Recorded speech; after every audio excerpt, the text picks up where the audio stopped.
Molo mhlaba wonke uphelele. Lona ngukusaselethu Majangaza uqobo lwakhe. Dilapha eDurban eKZN eMangweni 4310. Ngithi ngizobheka lama artists sihlale sizwa ngawo ukuthi khona italent mamela. Ukhona ndimbhaqileyo ucashile uzibiza ngoSmart Black Mampondo. Khozazise mfethu. Smart Black Mampondo lo ugqoza kamlando umtimi uchazela imhlophe njengelanga bathe liqotho lunga lomphakathi. Sanibona niyaphila. Molweni mhlaba wonke. Kosixolele mfethu udume ngantoni man? Ngike ngasho ukuthi ngidumile. Hayibo.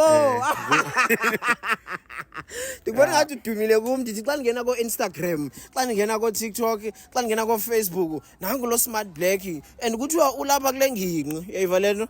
Ngoba ndiyazi uba nje xa ngijongile ndibona ipoetry, ndibona idrip, ndibona umculo, ndike ndeva bakhona une project ephumileyo. So masike sizihlalutye izinto sizincokole sizithethe zonke